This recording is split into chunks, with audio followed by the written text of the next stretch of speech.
welcome into Fantasy Baseball today on Monday, July 29th. I am Frank Stampfl, joined by Scott White and Chris Towers. Today on the show, Blake Snell had one of the best starts of his career. He is so back. Xavier Edwards and Tyler Fitzgerald continue to mash. These guys have come out of nowhere, and they have been awesome lately. We've got some other waiver wire moves, starter sit decisions, and much more. The one thing we will not be talking about are trades. We did a bonus pod earlier in the day, so you can hear all of our thoughts on Jazz Chisholm and Zach Eflin and reliever market being crazy. Go back and listen to that podcast, but let's jump in. Adios, pelota! All right, Chris, you are up. Player of the weekend.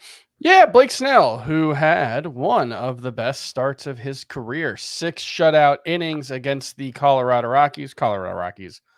At I almost called it Pac Bell. I am 1,000 years old. At least you didn't call it Candlestick. At Oracle Park, 15 strikeouts, a career high for Blake Snell. He now has, since coming back from the IL on July 9th, 30 strikeouts to 7 walks in 4 starts. It's 24 innings of work. He's allowed 2 earned runs, all of them coming in his previous start against the Dodgers. Blake Snell's just back. It's so funny. You look at the overall season numbers now. Strikeout rate, 30%. That's a little lower than we hoped for, but very, very good. 10% walk rate, 3.3% points lower than last year. 3.21x ERA. That is a half run better than last year. That's very funny to me, given the way Blake Snell's season has gone. But did we really expect it to go any other way? I didn't. I don't know about you guys, but this is just what Blake Snell, like, it beggars disbelief. I don't know if that's the right way to phrase this, but it just, I almost don't think there's any value in analyzing Blake Snell when he's going poorly or when he's going well, because we've seen this story play out so consistently over the course of his career, where he goes from looking like a Cy Young winner to looking like he doesn't belong in the rotation, to looking like a Cy Young winner to looking like he doesn't belong in the rotation. It's just like, it's like a 2 or 3 month cycle every year. And it just depends on what part of the year it happens at. Usually early, he tends to be better in the second half, but like, it's also one of these situations where I don't even know how much value there is to like, oh, well, he's throwing his curveball more in July, and that's why, because it seems to be a different thing every year that fuels his turnaround. I remember a couple years ago, it was the slider. And it was like, he shouldn't throw the changeup and curveball anymore. He should just go fastball slider. And it just, he's really, really good. He's really, really inconsistent. I don't know if he'll ever not be those things. But I do know that when things are going poorly for Blake Snell, I always have faith that he's going to figure it out at some point. And I just think from a buying perspective next year, we'll see how he finishes the season out. We'll see where he gets drafted. If he's drafted as a top 75 pick like he was before he didn't sign, I'm going to be out on Blake Snell. I can say that pretty confidently. And I will just buy him whenever things go poorly. If he's like 140th, I will draft Blake Snell and I will trade him at some point when things are going well. Well, if we think this is going to hold, I imagine he'll go earlier rather than later. And in fact, might be a big player moved at the trade deadline. So he might be pitching into the postseason as well. We'll see. Just to add a little color to what you're saying, this is Blake Snell's quote after this start. I'm starting to have more confidence in understanding how to make adjustments quicker now. I'm getting there, as weird as that is to say. I still feel like I have more to improve on, but I would say the curveball is probably the best it's been for a while. You mentioned he's been focusing on the curveball more. That's kind of key to this turnaround. But it is uncanny. Like, I can't remember another player like this who I think this is year 4 of it now, where he turned on a dime from being unusable to arguably the best pitcher in baseball, or one of them anyway. And I am so thankful this week that it turned out this way with the 2 starts this week, because Blake Snell, remember 2 turns ago last week, he had the 7 one-hit innings with 8 strikeouts. And I said, this is it. It's happening. Snell in your lineups now. And it could have blown up in my face if Blake Snell wanted to be a real jerk about it. But instead, he continued the same pattern of the previous 3 years. And I have a ton of faith that's just going to hold for the final 2 months. And there could be some leagues out there where he's still not started because he's only 74% started on CBS is Blake Snell. He's at Cincinnati this week. They're 19th in WOBA against left-handed pitching. But you guys pretty much said it. When Blake Snell is going like this, I'm not sure that the matchup even matters because last time out he did this against the Dodgers and he looked really good there too. So as long as he's pitching this well, I think he's just in your lineups again at Cincinnati, assuming he's still on the Giants by the time he's supposed to make that start. There is a chance that he is traded. I guess we will find out on Tuesday, 6 p.m. Eastern time. That is the trade deadline. Scott, over to you, player of the weekend. All right, I'm going to talk about a Marlin. Woo! Yeah, Xavier Edwards, who hit for the cycle on Sunday. His first career home run contributed to him hitting for the cycle. Don't get used to the home runs. That is very far from being his game. But he's now batting .379 in 25 games for the Marlins after hitting .330 at AAA Las Vegas. Or not Las Vegas, AAA. Jacksonville, I think it is. Yeah. He was a jumbo shrimp, yes. After hitting .330 at Jacksonville, and last year hit .351 at Jacksonville. And now he's batting .379. Like I said, an even 1-to-1 walk to strikeout ratio. He also stole 2 bases on Saturday, giving him 8 in those 25 games. And that's very much within Xavier Edwards' skill set too. It's nice to see him continuing it in the majors because that's not always a given. And I'm kind of at war with myself over this one because I really want to believe this kind of player can exist in the modern game. It's been a long time, I feel like, since we've seen a slap hitter in that Juan Pierre, Luis Castillo, both Marlins, ironically, mold. It's been a long time. I guess Michael Bournes was kind of that, but not always consistent with the batting average. It's been a long time. And, even looking at these 4 hits today for Xavier Edwards, none had an exit velocity of even 98 miles per hour. None had an expected batting average of even 500, which, it sounds high, expected batting average. But if they're all under 500 and you go 4 for 4, that you're beating the odds considerably. In fact, 2 of those hits had an expected batting average of less than 300. One of them being the home run, actually. So can he do this? I don't know. I think I say I'm at war with myself if I'm getting into pure analytical mode and droning on and on about data. I don't. I'm skeptical. I'm highly skeptical. And yet it's been so consistent throughout the minors and now in his first extended look in the majors. And he has the stolen bases backing him up. I don't know that he could hit well over 300. That is the thing I'm most skeptical of. Could he be Bryce Terang like? I'm a little more open to that, maybe. Mm-hmm. But I hope he's just great. I hope he's just a batting title contender who a batting title and stolen base title contender who never hits home runs. I hope he's that because that would be a lot more fun. I think Bryce Terang is a pretty good expectation for him. Like his XBA is actually better than Bryce Terang's, but it's not 379. I think that goes without saying. It's 271, which is a very solid mark. It's like 65th percentile or something. He's got really good plate discipline. He doesn't chase. He doesn't swing and miss. He doesn't strike out. He hits a decent amount of line drives. Like there's a lot going for Xavier Edwards that suggests that okay, what he's doing is not real, but a version of what he's doing could be real. You know, he could hit 285 and he could be a 40 stolen base guy. And I will note, definitely on Sunday, and I think on Saturday as well, he batted leadoff for the Marlins. Now it's, you know, arguably probably the second worst lineup in baseball, but that's a few extra plate appearances every week that he wasn't getting before. So I think skepticism is warranted. I do not expect Xavier Edwards to be a batting title winner, but he's doing all the things you want from a player like this.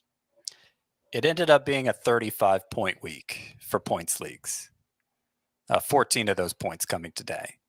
Yeah. Yeah. So pretty good. Heavy lifting here on Sunday for Xavier Edwards with that cycle.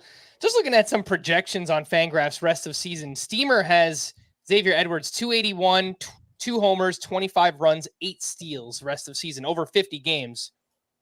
That sounds pretty useful. I mean, it's not, you know, a standout elite type player, but if you're getting a run scored every other game and 8 steals with a good batting average the rest of the way, that's I mean, like a pretty useful player. So steals feel a little low. 8 in 50 games. You know, he's got 8 in 25 so far. So I would hope for more than that. But yeah, I think that, you know, that's what a 50-ish run, 25 steal pace. That's probably a starting caliber player if you're getting a plus batting average. And I think you could hope for a little better in the steals and runs. And yeah, that's in any categories league. That's probably a starting caliber player. And he is eligible at both second and short, which helps a little bit as well. I wonder what Steamer's history is with this sort of player. Like, what did it used to project Miles Straw to hit? Back before he had an established track record. Yeah, I don't know the answer to that, to know if I could put any stock in that Streamer projection at all. But yeah, it'd be nice if Edwards did that, it would be a win. Yeah. Well, let's compare him to someone else who's pretty hot right now. The legend of Tyler Fitzgerald continued this weekend, 3 for 5 with a double dong, 4 RBI on Friday. He added another homer on Saturday. He has 7 homers in his past 10 games. Overall, batting .319, 9 homers, 7 steals, a 1021 OPS.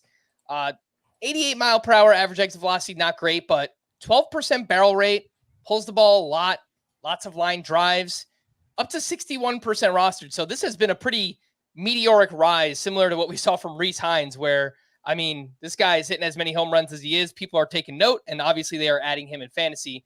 Scott, who would you rather take a shot on, Tyler Fitzgerald or Xavier Edwards? I think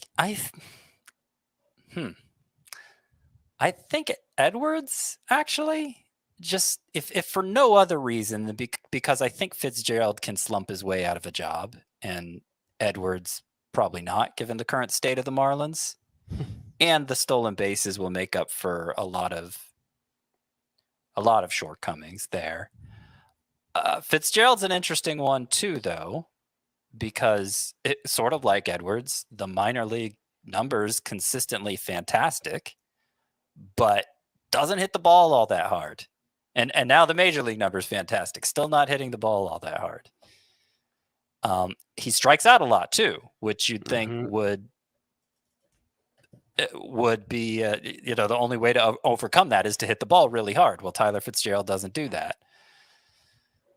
So it's to a point where he demands to be picked up in anything with 5 outfielders, a middle infield spot to fill, maybe even in shallower than that. But I wouldn't say I'm optimistic that Tyler Fitzgerald is going to remain a viable starter in fantasy or even for the Giants. Yeah, there is a bit like you can squint and see like the Isaac Paredes, Alex Bregman blueprint here. Except those guys have really good bat control and they never swing and miss. And that goes hand in hand with their ability to consistently hit the ball where they want to, which is to the pull side in the air. Fitzgerald has shown that ability, the ability to hit the ball in the pull side to the air in a way that, like, you could see an 88 mile per hour average exit velocity leading to 25 homers with that approach. It's just that most of the guys who have that approach, Nolan Arenado, another example of that, when he was good, most of the guys who have that approach have great bat control. They make a ton of contact. Tyler Fitzgerald's not that. He's got a 74% zone contact rate. That is well below the league average. Chase contact rate is not terrible, but also below average. So it's not like, I don't know. He doesn't chase. So I can't say he has bad plate discipline. It's a swing and miss issue. Yeah. And that's where it gets harder to project the power because he doesn't hit the ball hard. But 119 games at AAA, 28 homers, 30 steals. He is a premium elite athlete. 98th percentile sprint speed. Like that. Yeah. You can see a very useful fantasy player here. It's just, can he be a 25 homer guy? Mm-hmm. I think that's probably the high end of the outcomes, but I think it's possible. I have trouble seeing it with better than like a 240-ish average. So like, I don't know what we hoped post Coors Field Trevor Story could be. That feels like a ceiling outcome for Tyler Fitzgerald. That's within the realm of possibility. If I could make another comp, it's kind of reminding me of Zach Geloff last year. Sure. Who exactly what I didn't buy into, then bought into, then shouldn't have bought into. Yeah. And Geloff's not nearly as pull heavy. Yeah. Well, yeah. Okay. And I didn't want to, because I hyped up Xavier Edwards' speed. I don't want to sell Tyler Fitzgerald's speed short. He stole bases in the minors, 98th percentile sprint speed. So that's actually significantly faster than Xavier. That's part of his game too. I don't know that he's required to run as much as Edwards does. Mm-hmm. Like Edwards will have to be a base stealer to be a viable major leaguer, and Fitzgerald maybe not. So the reason I hedged when you asked me Edwards or Fitzgerald, the overall upside outcome for Fitzgerald is higher because he can do more things. Mm-hmm. So if it's legit, then okay, I can understand in a shallower league shooting for the stars with Fitzgerald, but I think it's more likely that Edwards sticks long term. Just a really interesting profile for Fitzgerald. Like what he lacks in the swing and miss, he hits a lot of line drives, 28% line drive rate, 409 BABIP is really high. But this profile, when you hit as many line drives as you do, it's going to lead to a higher BABIP, and he's really fast. So that helps with BABIP as well. So yeah, I mean, he's someone that might just routinely run higher BABIPs. The XBA is 270 for Tyler Fitzgerald. It's really close between those two. It might come down to just need. I think, you get more power. I know we're saying that he's fast and Tyler Fitzgerald should run, but I still do expect Xavier Edwards to have more steals rest of way. Just in a vacuum, I think I would take Edwards too, but man, it is close. I do like what we're seeing from both of those guys, obviously. Did want to give a shout out early on here to Bailey Ober, who is on fire and had an amazing start on Sunday as well at the Tigers. 8 shutout innings with 11 strikeouts, a career high, 20 whiffs on 98 pitches. 12 of those came on the changeup. Last 7 starts for Bailey Ober, 1.86 ERA, 0.77 whip, 56 strikeouts over 48 and a third innings. He is completely back on track. Shout out to Bailey Ober. And that was what, the last 7 starts you gave the numbers for? That was, last 7. 6+ innings in all of them. Yeah. So giving you the quality starts, giving you some length, and now giving you strikeouts as well is Bailey Ober. He's throwing that cutter less during that stretch, right? I did not look entirely into the pitch mix, but yeah. I know that the changeup has just been money lately for him. So, and I know early on in the season, it was the fastball that was getting crushed, and it feels like that hasn't been as big of a problem. So, okay, no, he's still throwing the cutter about 22% of the time. It's just hasn't been an issue for him like it was early on. So, I don't know. That's interesting. The fastball is definitely playing up a lot better because that was a disaster the first 2 months. All right. And a reminder to sign up for the FBT newsletter if you haven't already. If you're watching on YouTube, you could scan that QR code. That will take you right to the website where you click on the FBT logo, you punch in your email address, And it's easy as that. You will get a newsletter delivered right to your inbox every weekday for free. Let's take our first break, and when we return, the news and notes right after this.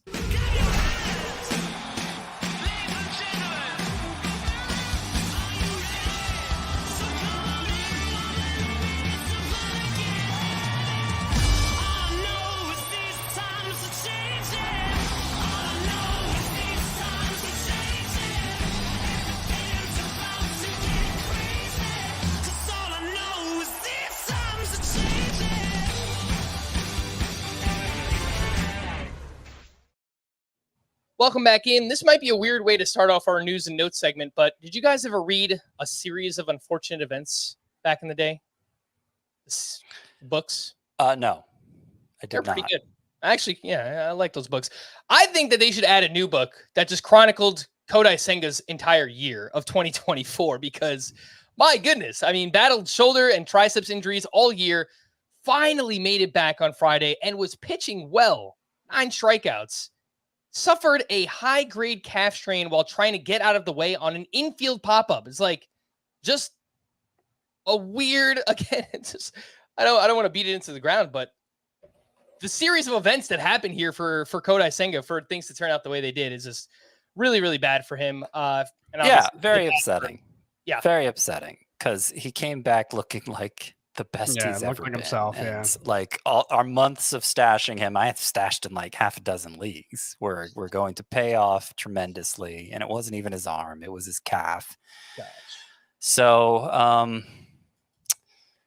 mean, I guess keeper wise, you're going to feel hesitant to keep him. I don't know that you should since it wasn't his arm. Yeah, I think you feel fine about it.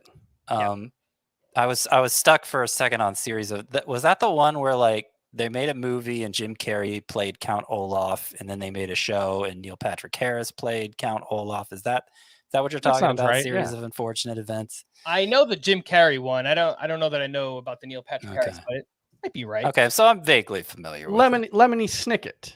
Yes. And his series of unfortunate events. Okay. Yeah, they were good books. But yeah, Kodai Senga, that will be the next chapter here. Placed on the 60-day IL and will miss the rest of the season, unfortunately.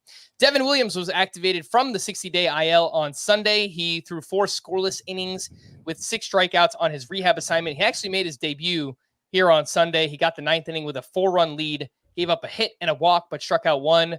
Fastball velocity was up 1.8 miles per hour. The changeup was up 2.2. 77% rostered. Do you guys think Devin Williams is just thrown right back in the mix? Maybe not his very first appearance, but within the first week. Yeah. So if you have him, you're pretty much good just starting him, right, in fantasy? I'm fine with that, yeah. Sure. Ranger Suarez was placed on the 15-day IL with lower back soreness, and this injury has lingered for about a month now, so I don't think it's very surprising that Ranger Suarez is out. Mookie Betts continues to swing a bat and could soon be cleared to take batting practice, assuming no setbacks. He could be back sometime mid-August. Again, that's Mookie Betts. Freddie Freeman was placed on the family emergency list on Saturday and will miss between 3 and 7 days. Obviously, hope everything is all right with him and his family, first and foremost. But do we start Freeman in fantasy this week? If he misses 7 days, he could miss almost the entire week for fantasy. So, yeah, I think I'd rather sit him. Yeah, if you can help it. Yeah, you probably would need a pretty good replacement there. But yeah, in shallower leagues, you probably could get away from Freeman this week. Mike Trout told reporters on Friday that the MRI on his left knee did not reveal anything concerning, and he expects to start running again soon. Apparently, the scar tissue broke up in his left knee, which caused discomfort and a pause in his rehab. Yoshinobu Yamamoto is scheduled to throw a bullpen on Friday. He's not eligible to return until August 15th, but it sounds like he'll take even longer than that. Maybe it's a late August, early September return for Yamamoto. As we speculated on our trade recap pod earlier in the day, Jazz Chisholm is expected to play some third base occasionally for the Yankees moving forward, and in his debut, he was batting 5th. He went 1 for 5 with a steal and a run scored. Yes, again, that was Jazz Chisholm. Tristan Casas is expected. And just to remind everybody, we broke down the Jazz Chisholm trade as well as like a dozen others on an earlier podcast Sunday. So it's right there in your feed. It's really good stuff. Be It's the sure one to that check says it out. trade in the title. Yeah. There's a little red emergency light flashing thing, so you can. Yeah, you can't miss it. And then it was pretty much the length of a full podcast. So It was. a little bonus for you. Tristan Costas is expected to begin a rehab assignment Tuesday at AAA. He's 77% rostered. Could be out there in some shallower leagues. So, if you're playing a 10-teamer in a points league, just check to make sure Tristan Costas is not available. Jacob deGrom will throw 2 more bullpen sessions before facing hitters. After that, we will probably get a rehab assignment and another one, I'm thinking late August, early September for Jacob deGrom. Justin Verlander threw more than 50 pitches in his bullpen session Saturday, still waiting on a timeline for him. Max Meyer made his return to the majors on Saturday. He was at the Brewers. He allowed 3 runs over 4 innings. Did not have his slider working, which is a huge problem because that is his best pitch by far. 55% rostered for Max Meyer. Do you guys think that number needs to be higher? Not a lot higher. Maybe 60, 65 for whatever that means to anybody listening who doesn't study roster rates, probably like we do. Jeffrey Springs is 64% rostered. Would absolutely add him ahead of Max Meyer if both were available. Yeah. Spencer Schwellenbach, 66% rostered as of Sunday night. Absolutely would rather have him than Max Meyer. One of us should have taken him at the top of the show. Schwellenbach. I think Yairo Rodriguez and River Ryan, I think, are interesting ones because they've got workload concerns. But I think the talent is similar for both of them to Max Meyer. Obviously, they're both in better team situations. You lost me there. I'm not willing to go for them over Meyer. I don't know if Max Meyer is very good. I don't know that he is either. And that's the problem. Like I think directionally we're at the same place, just maybe you're a little farther on that line than I am. Because the slider seems to be his only plus pitch, and he was throwing it like 50% of the time when he was up earlier. And if it's working and he's able to lean on it that much, that he'll probably be decent. I'm not sure he'll be more than decent. It's so and funny then he has a terrible offense backing him. So if he's merely decent, how good could he actually be in fantasy? Yeah, the objective of him going down was like, oh, it's not service time manipulation at all, guys. That's not it, even a little bit. He just needs to work on his sinker. He comes up. He did work on it. He didn't throw it in this start.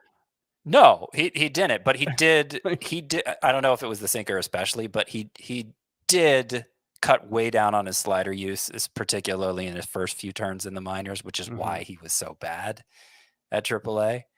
And then he started to increase the slider usage as he built up to return. But my point is just like, one, okay, he was working on other things, but like he didn't really he could have done that up here. You can just throw sinkers at the major league level. The Marlins were already out of it by like April 7th.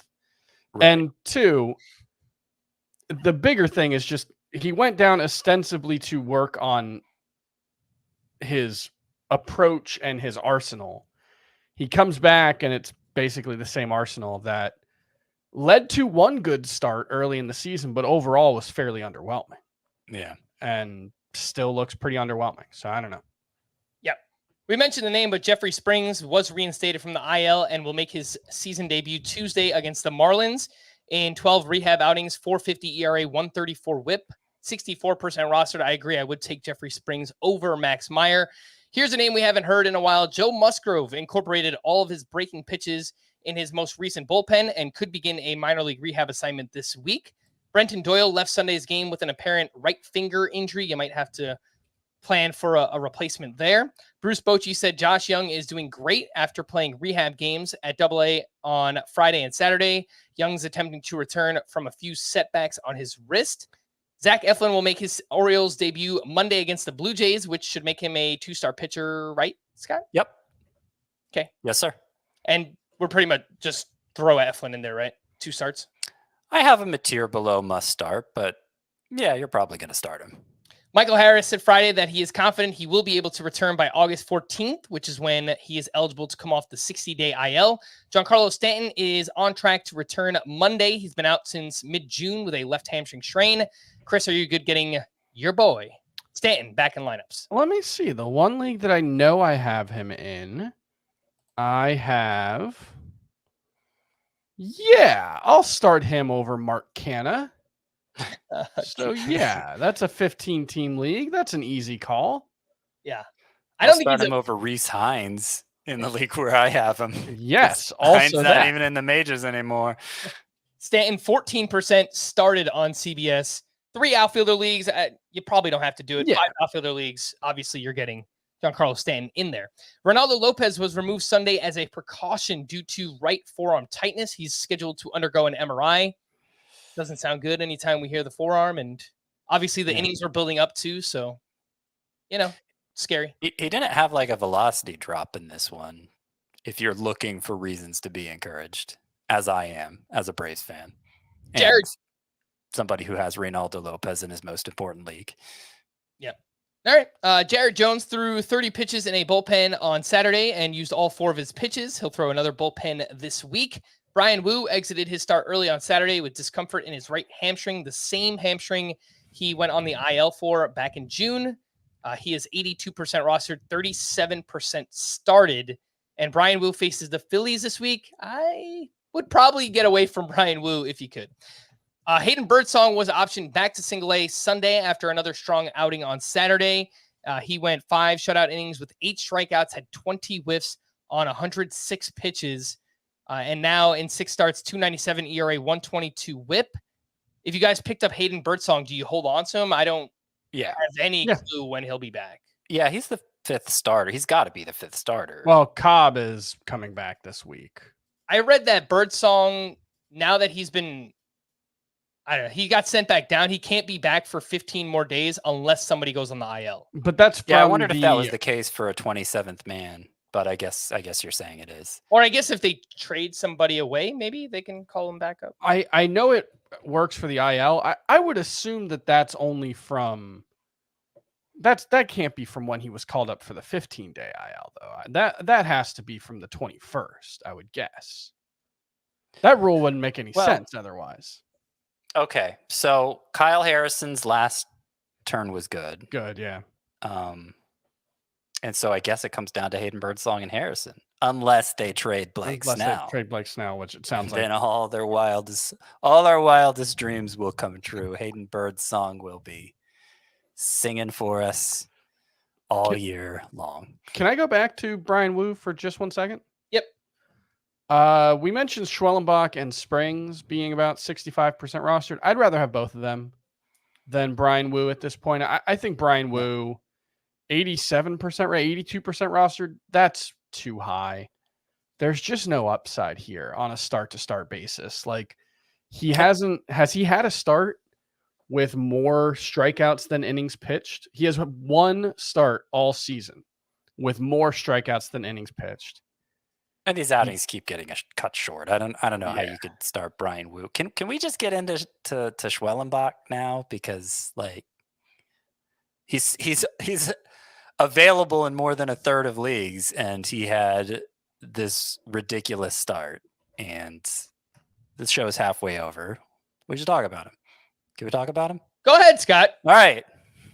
Let's do it. Scott's the host now. Scott, you're the host, man. I'm gonna get out of here and I'm gonna go do something else. See you later. Here's what he actually left. Are you mad at me, Frank? No, in all seriousness, you can talk about him. Okay, Spencer Schwellenbach. Here's what he did at the Mets on Saturday: 7 shutout innings, 2 hits, 11 strikeouts, 15 swinging strikes on 89 pitches. He led with his slider, got 8 whiffs. That's his second best pitch, by the way. He also has a splitter. He has 6 pitches total. Remember, this is partly why Chris and I probably you too, Frank, have been very optimistic about Schwellenbach this whole time. The combination of a deep arsenal and when I say control, I'm talking elite control, like George Kirby level strike throwing here from Spencer Schwellenbach. And it seemed like this was going to happen sooner or later. I wouldn't have guessed it would happen against an offense as good as the Mets. I wouldn't have guessed that. But but here it is. Here he comes. Spencer Schwellenbach. He's the real deal. Pick him up everywhere. Yeah, the splitter has been the true standout pitch all season. 47.8% whiff rate. Slider hasn't been quite that good, but really you look at the whole arsenal and like everything looks good. The cutter, I guess not so much. The results haven't been great on that one, but even it's not getting hit hard. So there aren't a lot of holes to poke in Spencer Schwellenbach's profile. I know he's not someone that we had on our radar coming into the season, really, and his minor league numbers weren't exactly dominant before this season, but he's been really impressive. The underlying stuff has looked a lot better than the overall numbers for a while. 3.26 xERA this season. I think there's potential for Spencer Schwellenbach to be a must-start pitcher the rest of the way. Yeah, I think we're all in agreement. And the matchup this week, he gets the Marlins. It's perfect. So, and this is only like his second year as a starting pitcher since high school, I believe, because in college he was a shortstop / closer, and that was just 2 years ago that he was drafted, right? Didn't they do something 3 years similar ago with AJ Smith-Shawver? Yeah, I mean, similar in that he was an inexperienced pitcher. Yeah, was more known for quarterbacking in high school. So, yeah, but I mean, the results for Schwellen, like, because this is the profile of a guy who's been in the league 12 years. And it's year 2 of him being a starting pitcher. So that makes me wonder how much upside we're not even seeing for Spencer Schwellenbach. And I think he's the clear, outside of Robbie Ray, he is just the top priority in terms of waiver wire pitchers right now. Spencer Schwellenbach. I'd say him and Springs. I think that's fair. I would take Schwellenbach over Springs personally. I don't know how you guys. Sure. I think that's reasonable. Yeah. Yep. Some names that are rostered in more leagues than Schwellenbach. Tobias Myers, 69%. Easy. I'd make that swap. Gavin Williams, who I also like in his last start out, was really good. I would still take Schwellenbach over him. Me too. Yep. Ben Lively at 70%. I would go Schwellenbach there. Easily. Yeah. Shane Baz had a great start this weekend. Who would you guys take, Baz or Schwellenbach? That's I had a lot of trouble with Baz, like as my worst player in a lot of leagues where I was looking to make an ad and he was the only guy that I could even consider dropping. And I don't think it was for Schwellenbach in any of those leagues. So I ended up not having that specific issue, but I think I'd stick with Baz, but I totally get preferring Schwellenbach. I would go Schwellenbach. I do think Baz potentially has a higher ceiling, but I'm not even sure he does at this point because that's how blown away I am by Schwellenbach. But Baz has a lot of upside too. He did show it on Friday, finally, and was getting better results with his breaking balls, which I think is the key. They've been a little slower to come around, even when you look at the minor league results, than the fastball coming back from Tommy John surgery. Of his 13 whiffs Friday, 5 came on the curveball, 2 on the slider. The curveball had 3 more inches of vertical movement than it had in his previous turns this year. So I'm hopeful it was a big step forward for Shane Baz. I'm not sure yet, though. It wouldn't surprise me if he took a step back next time out. We are getting to the point in the season where I think we have to put a little bit more emphasis on the week-to-week matchups just because we're running out of time. And Shane Baz is at the Astros this week. Obviously, that's a much tougher matchup, too. So if we're just comparing, all right, Schwellenbach gets the Marlins, Shane Baz gets the Astros, I think that's another point in the favor of Schwellenbach. Here are some other names I would drop for Schwellenbach. They're all rostered in more than 70% of leagues. Sean Manaea, Brian Bayo, Mackenzie Gore, Yusei Kikuchi, Andrew Abbott, Charlie Morton. Yeah, Charlie Morton's still like 80-something. Yeah. Marcus Stroman. I would drop all those for him. Agreed on all accounts. Yeah, I'm looking like Jake Irvin is 85%. That's a little bit closer just because he's been good. Well, yeah. For the most part, he's been good. Pavetta, I wouldn't drop. Nestor Cortez, 89%. I'd rather have Schwellenbach, I think. Yeah. That's close. Yeah, so. That one's close. It's close, but I think so. Yeah. You don't have an IL spot. Jared Jones or Spencer Schwellenbach. I would still hold Jones. Yeah. And it sounds like he's gearing up to return. I think you got to hold on to Jones. All right, one more. This is a guy who's been good, really good. It's going to be a tough call. Brady Singer. Sort of like Jake Irvin in that, yeah, he's been really reliable in a way that You don't really believe in. Doesn't seem sustainable, but he keeps doing it. I sort of believe. Like, I think Jake Irvin and Brady Singer are solid pitchers who we're going to continue to care about in fantasy, but they've probably overperformed when Schwellenbach may just be coming into his own. So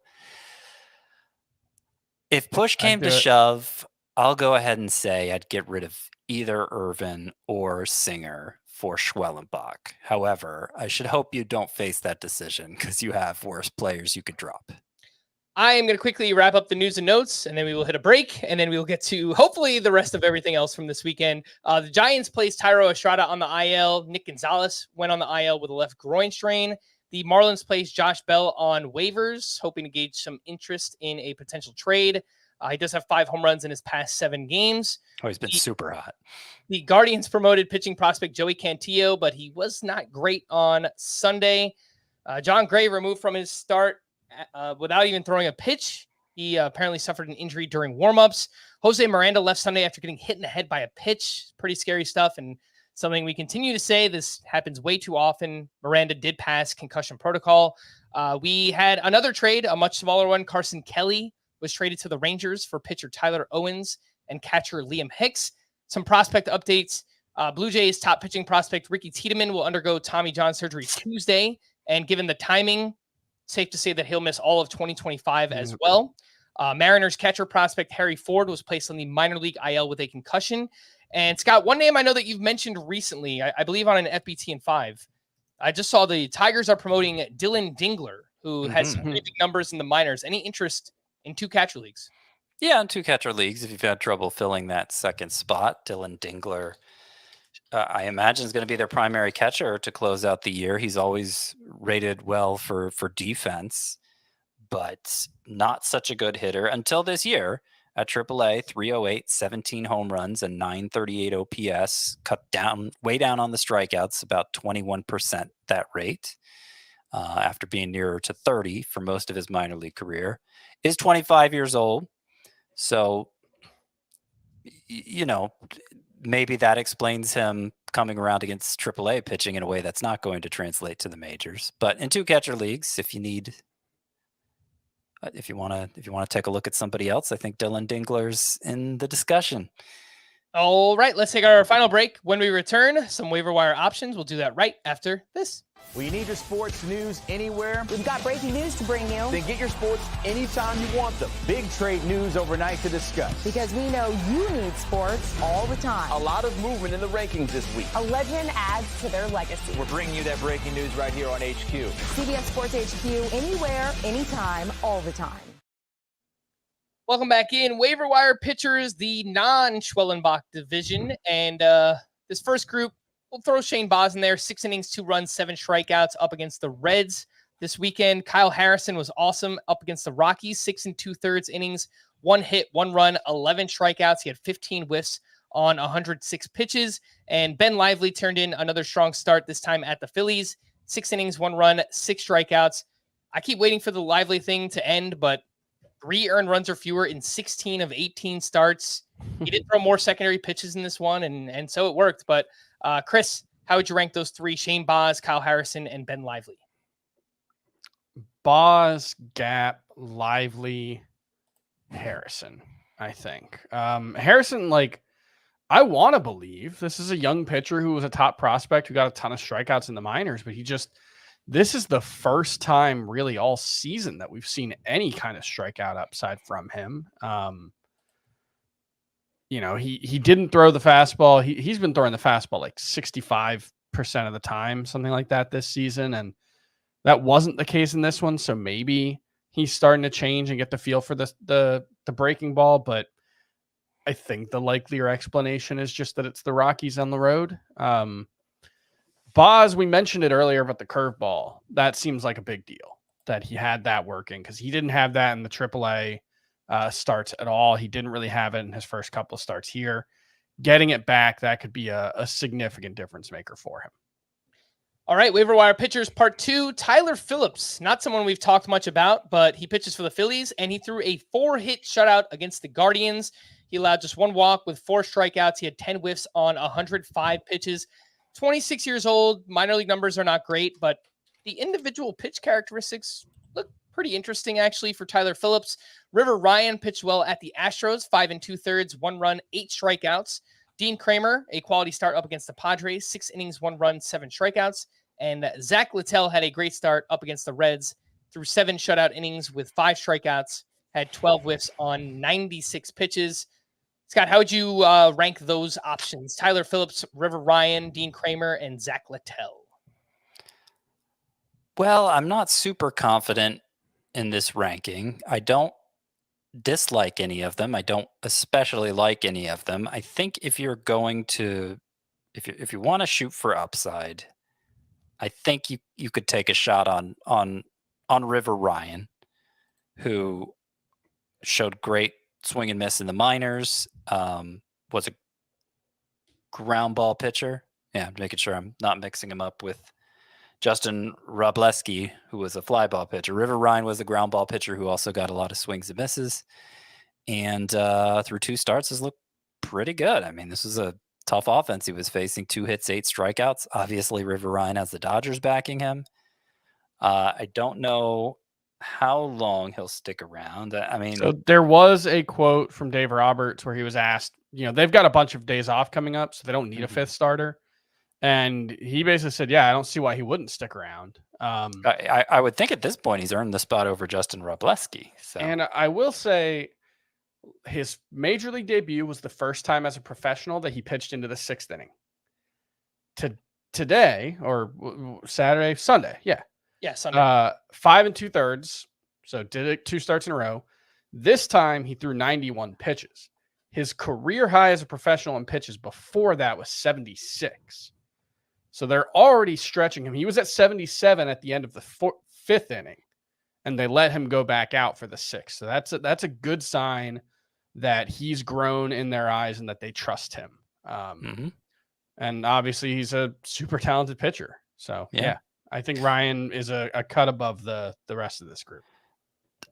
I will comment on Tyler Phillips quickly here, since it was such an impressive start and since we've talked about him so little. He had really good ground ball rates in the minors. It hasn't been so impressive in that regard in the majors, but I think that's part of his game, and I think it's a point in Tyler Phillips' favor. In 25 major league innings now, he's also issued just 2 walks. So he's not a big strikeout guy, but if he's a big ground ball guy who doesn't beat himself with walks, I do think there could be something here with Tyler Phillips. River Ryan, I think, has more upside. I don't think Tyler Phillips is particularly high upside, but could he be a high floor guy on a good team? I could see that. Yeah. And if we're just looking at the matchups, River Ryan is at the Oakland A's this week. I don't really know how to treat the Oakland A's as a matchup right now because obviously their offense is so good in July, but I think it's still okay to use your pitchers against them. Tyler Phillips is at the Mariners, so I think that's a pretty good spot for him as well. Want to quickly ask about the drop-o-meter on 3 starting pitchers. Yusei Kikuchi had that 13 strikeout outing earlier in July. Outside of that, he's been pretty awful. Last 8 starts, a 7.75 ERA, a 1.57 whip, still 74% rostered. Where is Kikuchi on the drop-o-meter? I want to see him get through the trade deadline because there have been a couple of quotes about, him talking to the GM, him acknowledging that it's been difficult for him. Maybe I'm just making an excuse for a guy I like, but I'm like a 4 on Kikuchi. I would prefer not to drop him. I'm going to go 7. I dropped him in the one league where I had him. It was a 12-team head-to-head points league, so like 250 players roster, shallower end of the spectrum, but that's reasonable. Yeah. What about Charlie Morton? He's had a pretty rough July. 4 starts, a 5.31 ERA, 128 whip, 7 home runs allowed.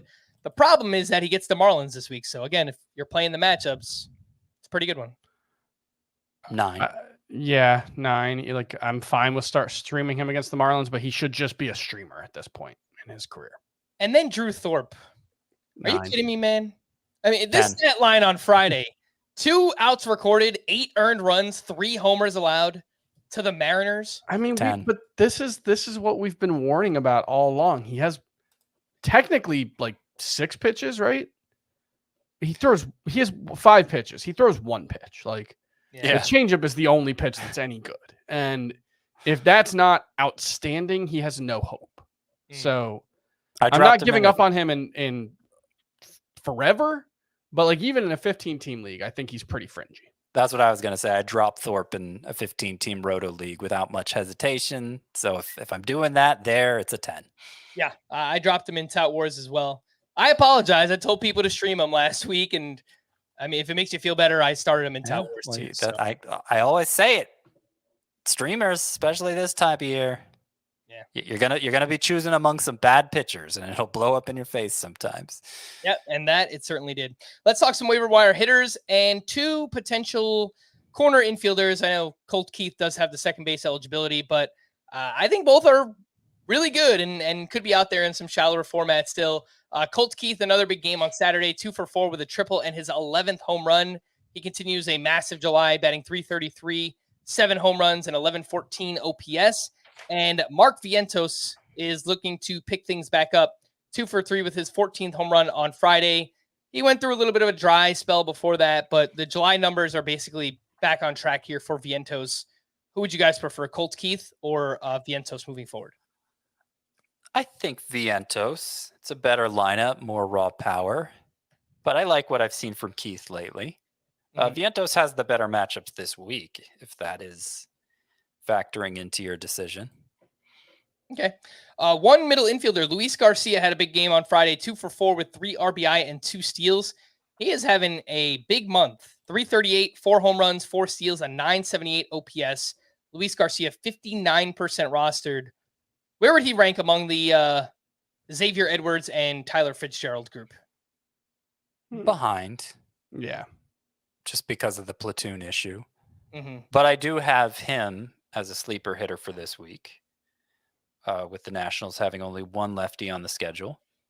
I do not have Xavier Edwards and Tyler Fitzgerald. Ryan Fitzgerald, remember that guy? No. Tyler Fitzgerald. I don't have him as a sleeper hitter, but I do have Luis Garcia. Giants have only 5 games this week. Who's Ryan Fitzgerald? Quarterback. No, it's Fitzpatrick. Ryan Fitzpatrick. So I thought whenever nobody remembers Ryan Fitzgerald. I am an idiot. Whenever I write out his name, Tyler Fitzgerald, I immediately think of Larry Fitzgerald, and then I start thinking, do I have the right guy? And then that's 3 outfielders from the weekend. Jorge Soler has had a big couple games here. Last 5 outings, 11 hits, 1 homer, 8 runs scored, and 1 steal. Since the start of June, he's actually batting .280 with an OPS over .850. That's Jorge Soler. Matt Vierling has picked things up in July, batting .275 with 3 home runs, 16 runs scored, 2 steals, and an .825 OPS. And Juan Yepez continues to hit 3 for 4 on Friday, and then 2 for 5 with 3 RBI on Saturday. Chris, how would you rank Soler, Vierling, and Yepez if you're looking for an outfielder? I think I would go Yepez, Soler, and Vierling. I'm pretty interested in Yepez. He did finally go hitless in 1 game or maybe it was Thursday. And then he followed up with 5 hits in the next 2 games. So I remain pretty interested in him. The other guys are, I think like Soler, we know what he is. When he gets hot, he's a super useful source of power. When he gets cold, he's very droppable. So I'll take the chance on Yepez there. I will just add that Jorge Soler was my top sleeper hitter for this past week. I was going to say that. Yeah. Nice. Yeah. Great call. What about if you need a catcher? 2 catcher leagues. Austin Wells continues to stay hot, 3 for 5 with his 8th home run on Friday. He added 2 more hits on Sunday. Last 22 games, batting .317 with 6 home runs, more walks than strikeouts, and an OPS over 1,000. Austin Wells, 22% rostered, has 6 games this week, only 1 lefty on the schedule. Would you guys drop a slumping Ben Rice to pick up Austin Wells? I might have. I can't remember if I locked that transaction in or not, but I was considering it. I think it's a reasonable one. Wells hitting cleanup. Yeah. Power is looking really good. I think the underlying numbers are pretty across the board. Very good for a catcher. So yeah, I think Austin Wells is pretty interesting. Also, like a moderate prospect, not a top 50 guy, but he was like a fringe top 100 guy coming into the season. So I'll go with Wells. Yeah, I think that's fair. One name in deeper leagues, did not think that I would ever say this again, but Chris, I know you brought his name up a few times recently. Victor Robles. He's doing some things. This weekend, 6 hits, 1 homer. He's led off 3 games in a row. Since joining the Mariners, 16 games. He is batting .404 with 2 homers, 7 steals, an OPS over 1,000, 92-mile-per-hour average exit I velocity. have no idea. I don't know either, but he's 16% rostered. If you play in 5 outfielder leagues and you need speed, I don't think it's crazy. He had actually his best ever xWOBA last season, and it's like 50 points higher this season. I have no reason to believe that this is for real. But over the last 100 plate appearances for Victor Robles, he has a 375 xWOBA. I think it's not real, but whatever. I mean, it's working right now and he's playing every day. So in 5 outfielder leagues where you need speed, I'm not expecting anything else, but some stolen bases and a non-zero bat would be nice. Yeah, I think so too.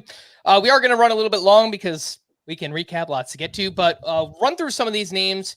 Starters sit these pitchers. They've either been bad lately or they were bad and then they had a great start this weekend. So just trying to figure out what to do, presuming 12-team leagues. Nestor Cortez, rough patch lately. Last 3 starts, a 10.13 ERA, a 2.25 WHIP. He's 49% started at the Phillies this week. And Nestor Cortez on the road this season, a 6.18 ERA and a 1.61 WHIP.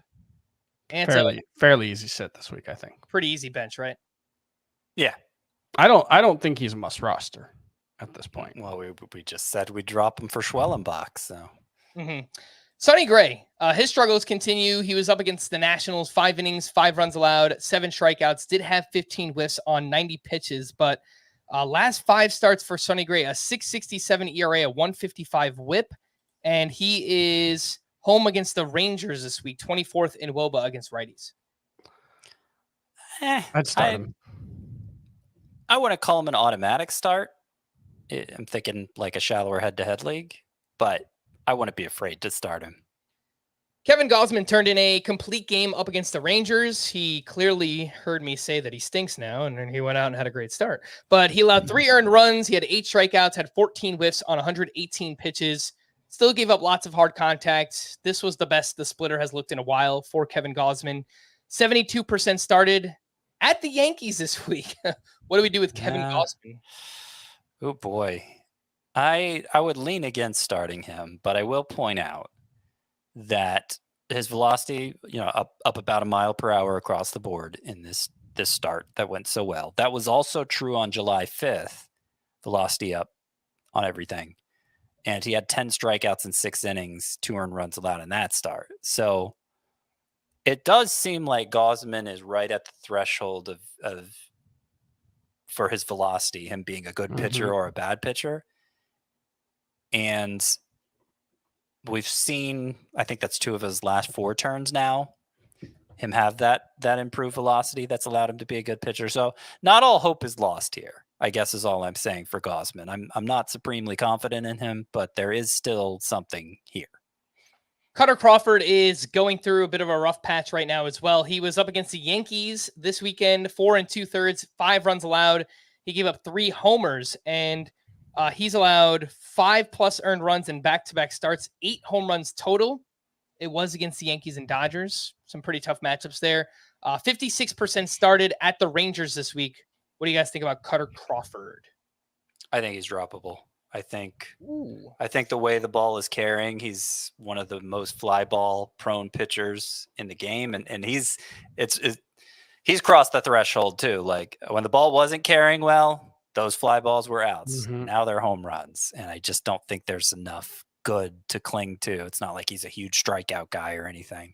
Yeah, he's really only got the one like really good swing and miss pitch, and it's the splitter, which he doesn't really throw to righties. So it's kind of, yeah, I agree. I think he's droppable in a, in a 12-team points league at least. I think Tyler Anderson has graduated from the he can't keep getting away from with this because he's pitching well. He went up against Oakland this weekend, 7 innings, 3 runs, 10 strikeouts, 17 whiffs on 101 pitches. He has 8+ strikeouts in 3 of his last 4. And in that stretch, a 2.70 ERA, a .75 whip. A discerning fellow would point out he's been pitching well all along, just not in a way that was believable. But the caveat was, for me, was always, I don't believe in it unless I see evidence of skill change here. 3 of his last 4 starts, his best swing and miss starts of the season, his best swinging strike totals. And you mentioned the strikeouts were good too. But why? I don't know. That's the question, right? Because it's evidence. It's evidence across the skill board. You look at the pitches. Yeah. The fastball is up from like 15% to 25%. The changeup is up to 47% in the month of July whiff rate. The cutter is 29%. Like these are gigantic leaps for the entirety of Tyler Anderson's arsenal in a way that, if it's real, yeah, if the whiffs and strikeouts are real, I have no reason to believe that midway through his age 34 season, Tyler Anderson somehow figured something out. I can't say it's not happening, but at the very least, you're not dropping him right now. Exactly. Now I have an open mind. I was very close-minded before. Would you drop him for Spencer Schwellenbach? Yes. Okay. I'm not that open-minded. I think I would too, but yeah, it's a lot closer now. He's 55% started, Tyler Anderson. Home against the Mets this week. They are 4th in WOBA against lefties. I'd probably try not to start Tyler Anderson. There's probably a decent chance he doesn't make that start and he makes a start for someone else, right? I don't know if he's been mentioned in trade talks, but he probably should. Yeah. Is he free agent after this year? No, he's not. So he doesn't have to be, but it's hard to imagine you're going to sell higher on him than right now. What about Jose Barrios, who had a huge bounce back start up against the Rangers? 7 innings, 1 run, 5 strikeouts. His previous 8 starts before this, a 6.44 ERA and a 1.41 whip. 57% started at the Yankees this week is Jose Barrios. I think he's droppable. I mean, I would feel that way more if he didn't have a track record of being somebody who's not droppable, apart from that one year where he had an ERA over 5, right? So I don't think I could go that far with Barrios. It was obviously encouraged that he finally had a good start after a really rough stretch. I don't know that I'm ready to put him back in my lineup, though. Yeah, especially at the Yankees with Stanton coming back and, they're starting to hit again. So, I think I would try and get away from that. Garrett Crochet struggled against the Mariners this weekend. 3 innings, 5 runs allowed, 3 of those earned. He has gone 4 innings or less in all 4 of his July starts. Garrett Crochet, 78% started. He's at the Twins this week. They are 3rd in WOBA against lefties. I don't know. He's traded. Yeah. I mean, there are rumors now that the White Sox are less likely to trade Crochet and Luis Robert. Probably because they're not getting what they want. Look, in a points league where you use him as a reliever, I think it's fine. But he's kind of reaching that point that Jordan Hicks did, where in a points league, yeah, because he's RP eligible, you would think he has more value there, but he actually probably has more value in a roto league, because if he's only going to go 4 or 5 innings at most, and I don't think that's the most, it depends on how well he pitches, but yeah, you need the wins and quality starts for that to matter. This was a bad start, a rare bad start. I think the reason he was removed after 3 innings because he wasn't pitching well, rather than let's pull him after 3. But I think his margin for error is just super small now. Everything they've said is that okay, we gave him his little rest. Now it's time to ramp him up again. And it just didn't work out this start because it was a rare bad start from Crochet. So I am remaining a hopeful Crochet person. And yeah, particularly if he's traded. Yeah, I'm a little bit more pessimistic. It's nothing to do with Crochet. I think he's talented. I don't trust the White Sox right now. Anything that they've kind of talked out of both sides of their mouth, like they're not technically following up with things that they've said before. So I don't know what to make of it right now. So if you could get away from him, I don't think that's crazy to bench Garrett Crochet this week. Carlos Rodon, a strong start at the Red Sox on Sunday Night Baseball. 6 1/3 innings, 2 runs, 7 strikeouts, 25 whiffs on 105 pitches. His last 2 starts, 13 1/3, 3 runs allowed. He had 17 strikeouts this week. He is 77% started and home against the Blue Jays this week. Your thoughts on Rodon? Starting him.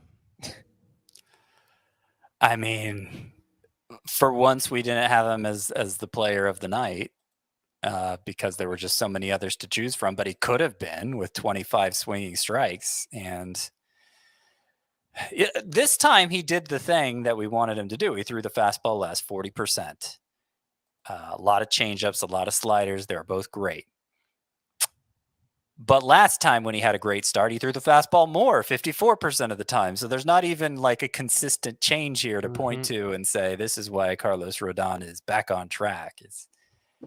But that's been the problem the whole time, is like the fastball's been terrible for 2 straight years, even though all the physical characteristics look like they did when it was one of the best pitches in baseball. Like that's been the thing that's toughest to figure out about Carlos Rodon, is just none of it really makes a ton of sense. It's all been tough to figure out. So I don't have a strong read on Carlos Rodon one way or the other. I'm starting him right now. I don't expect him to be an ace moving forward, but it's within the realm of possibility now.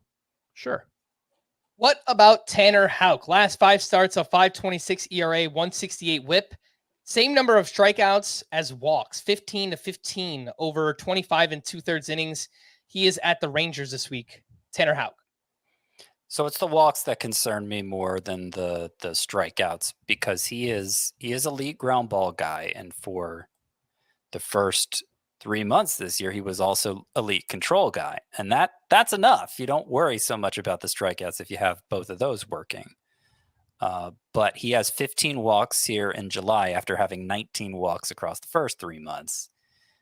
And it's not like he was known as a control guy, Tanner Houck, before this year. No. So I'm not moving on from him, but I am a little concerned. I will just point out, we're already at the career high in innings for Tanner Houck. He passed that about 3 starts ago. So that's, he's thrown 130-ish more or 30 more innings than last season already. So could just be hitting a wall a little bit. Yeah, I think that is entirely possible for Tanner Houck. Some hitters who are hot right now, I'll just read off some names. They're either hot in July in the second half, but Xander Bogaerts, Anthony Volpe, Brent Rooker, Tyler O'Neill, O'Neill Cruz, Vlad Jr., the hair update, by the way, since June 19th, 32 games. He is batting .350 with 12 home runs, 34 RBI, and an OPS over 1,100. Anything to add on this group? Anyone that stands out? I mean, Bogart's homered finally, so it's not just a bunch of singles. That makes me feel a little better. Tyler O'Neill, his strikeout rate is still crazy high, which concerns me a little, but he's so productive at a weak position that I'm trying to just ignore it. Just ignore that strikeout rate and hope for the best. Yeah. He has multiple home runs in 3 of his last 7 games. That is Tyler O'Neill. We can move on to some pitching leftovers here. And the first group, Pablo Lopez, Nick Lodolo, Brady Singer, and Framber Valdez all had big starts. Anything you would like to add, Chris, on Valdez, Singer, Lodolo, and Pablo Lopez? Lodolo, the curveball has just not been there for him lately. And I think that's the biggest reason why the strikeouts haven't been there. It's nice to see a good start from him, but it's been a little rough for a guy that we kind of had all just assumed was in that, top 30-ish tier. and has not been that for a little while now. So needs to get the curveball back. Yeah, the movement profile still wasn't normal on the curveball, even though the result of the start was good. I did want to point out with Framber Valdez, he's been pitching much better as of late. And his last 3 starts, a 1.42 ERA, a 1.05 whip, 12.3 K per 9, 15% swinging strike rate, and velocity was up 1.5 miles per hour on the sinker here for Framber Valdez.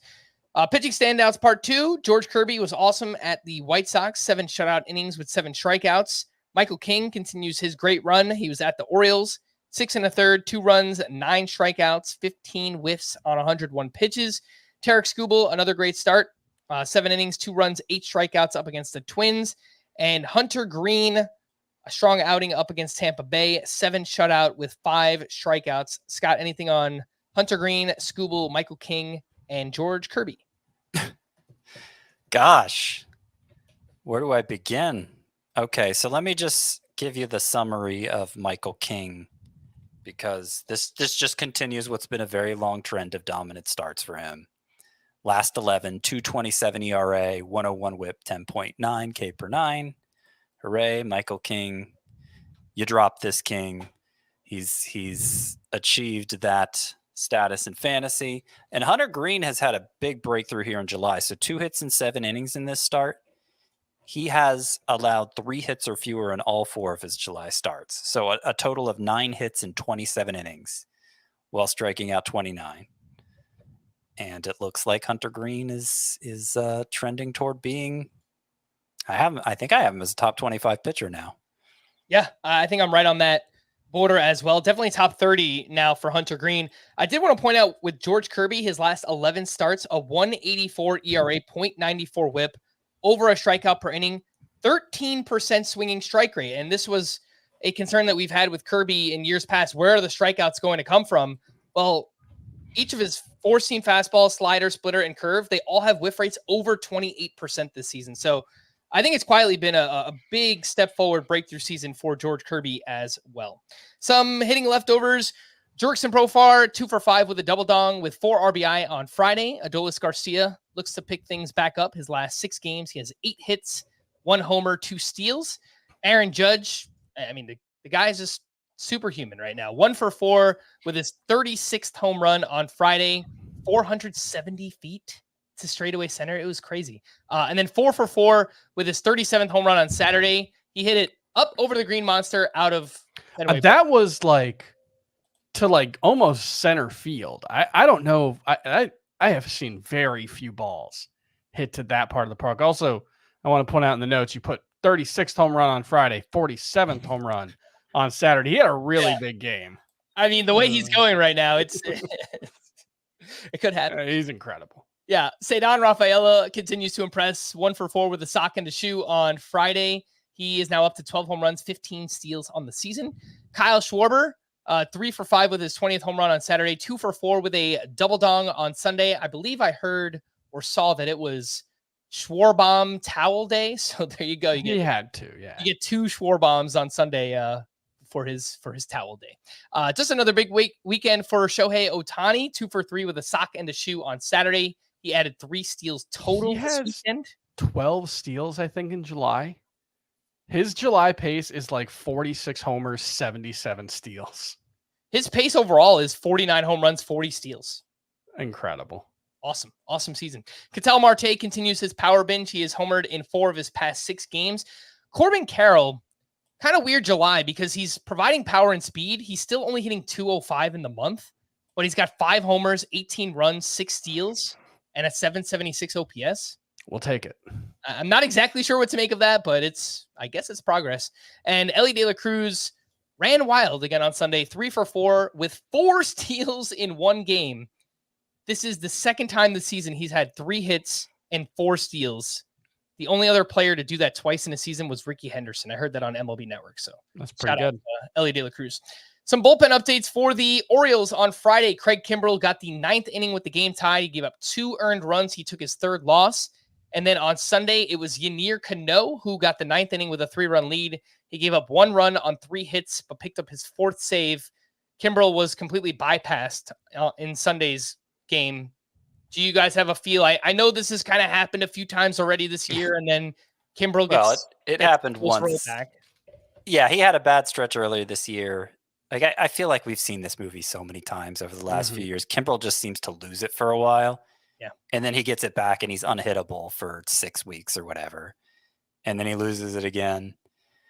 I think he's going to be the Orioles closer this season. They may just be giving him a little bit of a break. I don't think Yennier Cano is demonstrably better. If they were to acquire a big name reliever, okay. But short of that, I think Kimbrel's the guy to have from this bullpen. I agree.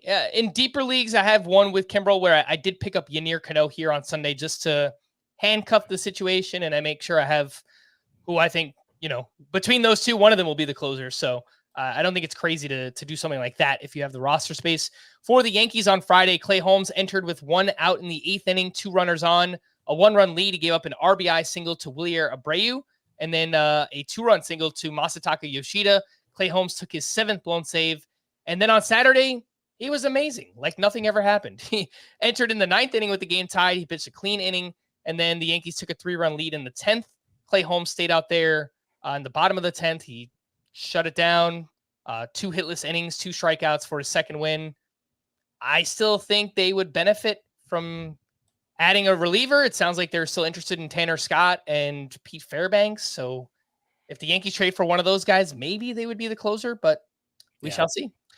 For the Oakland A's on Friday, Lucas Erceg got the 9th inning with a 1-run lead. He struck out 1 for his 3rd save.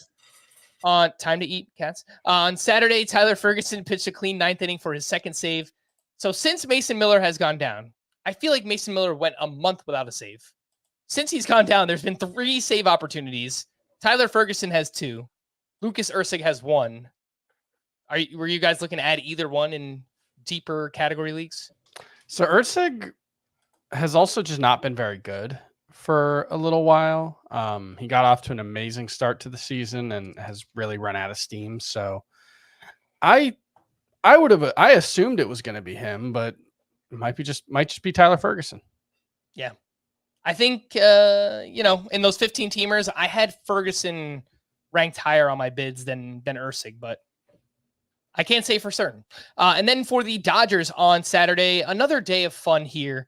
Evan Phillips entered with 2 outs in the 6th inning, 2 runners on, a 5-run lead. He gave up 4 hits in a row, and he allowed 4 runs in. He was relieved by Anthony Banda, who got the final out of the 6th. Daniel Hudson then started the 8th inning with a 2-run lead. He faced the heart of the Astros lineup. He gave up 2 runs on a walk and 3 hits. He took his 6th blown save. Blake Trinan started the 9th inning with the game tied. He gave up a walk-off home run to Alex Bregman. Any feel for the Dodgers bullpen? It kind of just feels like they need to trade for somebody. Yeah. I mean, unless, if they're not going to go with Daniel Hudson, and they don't seem to be, I don't know. It's a mess right now. It doesn't have to be, but they've made it a mess. And then for the Angels on Sunday, Ben Joyce pitched 2 perfect innings across the 7th and 8th. He struck out 3. Luis Garcia pitched a clean 9th inning for his 4th save. Ron Washington did say that Garcia is the closer. I think it's pretty likely that he gets moved before the deadline. And if that happens, I think Ben Joyce would be next up for saves. To stream or not to stream on Monday, we have Jordan Montgomery against the Nationals, Alec Marsh at the White Sox, Andre Palante versus the Rangers, Jose Quintana gets the Twins, Simeon Woods Richardson at the Mets. I don't really like any of these guys. I think Montgomery's the only one I would go with. Against the Nationals? Yeah.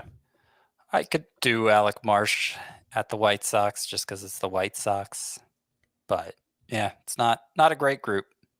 Scott, you're not going for old reliable Andre Palante? Andre Palante. He'd be on the top half of the list, but it's not a high priority at all. I think there's at least 2 guys I like more on the next list. On Tuesday, Gavin Williams at 3. the Tigers. We have That's 1. Sean Manaea versus the Twins. No. Lance Lynn gets the Rangers. Michael Wacha at the White Sox. That's 2. Cal Quantrill at the Angels. Griffin Canning gets the Rockies in Anaheim. Jeffrey Springs versus Miami would be my pick if he counts. Yeah, he does. It's just, season debut. How many pitches do they let him throw? So, But Marlins. Yeah, I'm that's fair. looking at Robbie Ray. I'm looking at Kodai Senga, though it didn't end well.